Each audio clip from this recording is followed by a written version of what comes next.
I'm here with Ron the cat, and he has very kindly brought his keyboard component tape deck for us to have a look at, have a poke at, and try to get working. So as you can see, it's been taken out of the keyboard component, and this is it. I've just built a small cradle out of Lego to hold it so that we can work on it and look at it.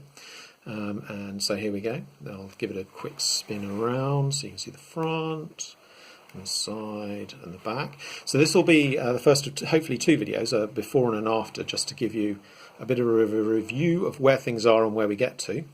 Yeah, so we have had a little bit of a poke at it to understand exactly what we have and where we're at, and how things kind of vaguely work. So we can give you a bit of a talk through of the mechanism and so on.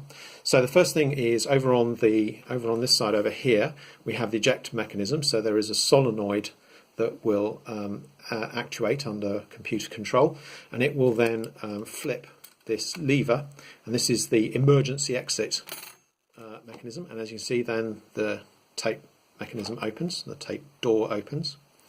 Then up in here what we have, let's just flip this down so that you can see it under the light.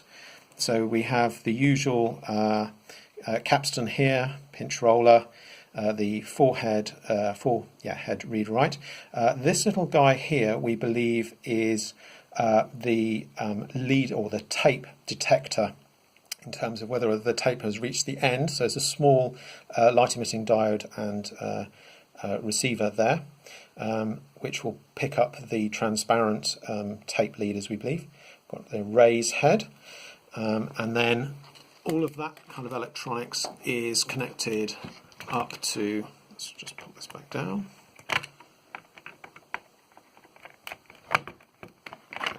Come on, there we go. It's connected up to a circuit board on the top here.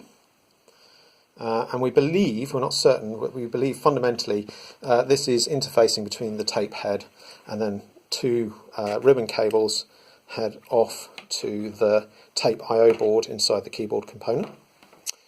And then if we now move around the back, we can then see the kind of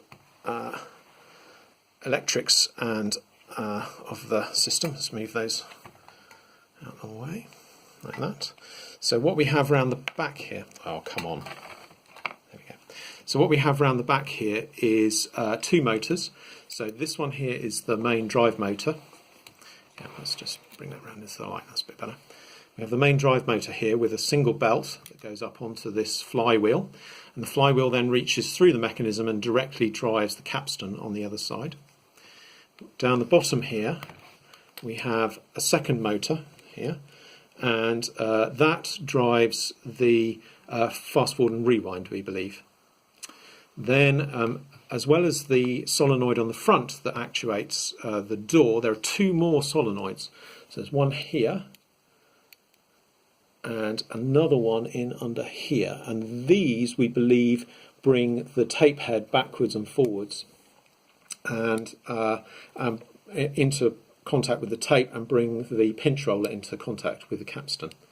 Now all of this kind of heavy duty electronics, motors and so on, are driven through another connector which is here, and basically that is permanently attached to the keyboard component I/O board, and the wires just come straight into here and then loop out around to the various components. They don't seem to interact with this small electronics board here.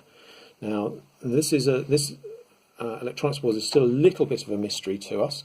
So the first thing that we can see that's on it is there is a small micro switch here, which the keyboard component uses to detect whether a tape is inserted. So that is connected up to this board, and we believe that then comes out on this connector and goes again to the keyboard component I/O board. But the rest of this electronics on here, there's not a great deal of it, but there is some we haven't worked out yet.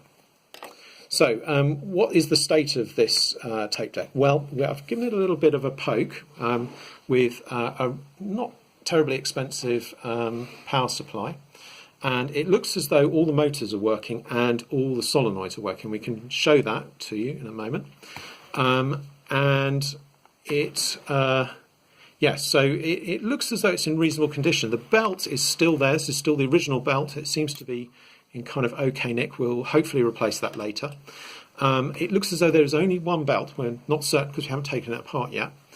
Yeah, so overall it looks to be in reasonable condition. So the problems that we were having with it before, we believe at this point, are largely down to issues with the driver board itself.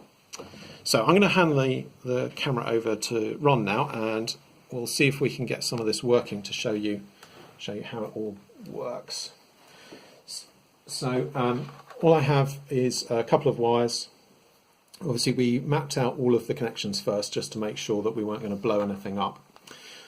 So what I'm going to do is to touch the wires onto the connections that the pins that the connections from the keyboard component I/O board comes into. So the first two, I believe, are the main drive motor.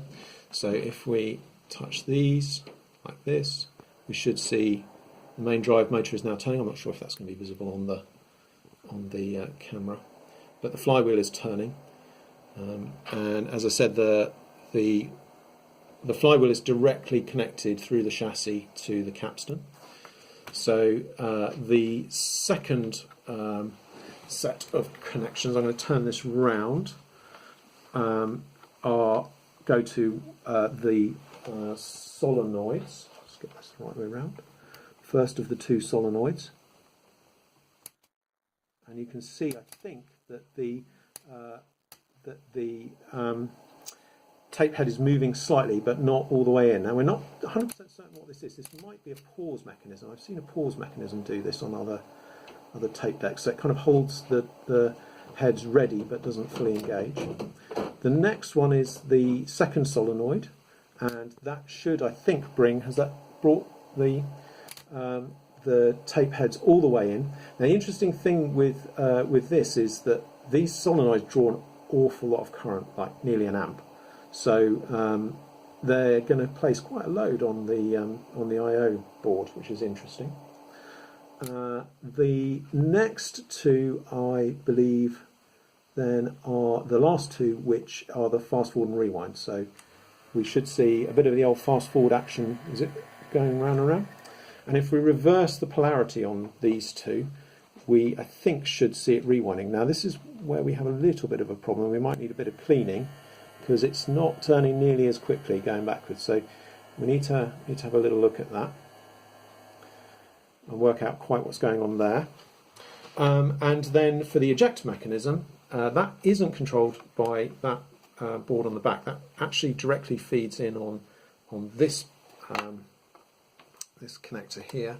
So the first pin on this connector, this one here, is a ground. So if I just pop that in there, and the second pin then is a direct drive to this solenoid. So if I just hit it, you can see that the tape drive opens. Yeah. So this is kind of where things are. So it looks pretty good. It looks as though all of the kind of electromechanical parts are working, which is fabulous. So what we're going to do now is to try to take the back off the drive, replace the belts, and see if we can clean up and work out quite what's going on with the fast forward and rewind. Yeah, there we go. Hopefully get back to you later. Cheers.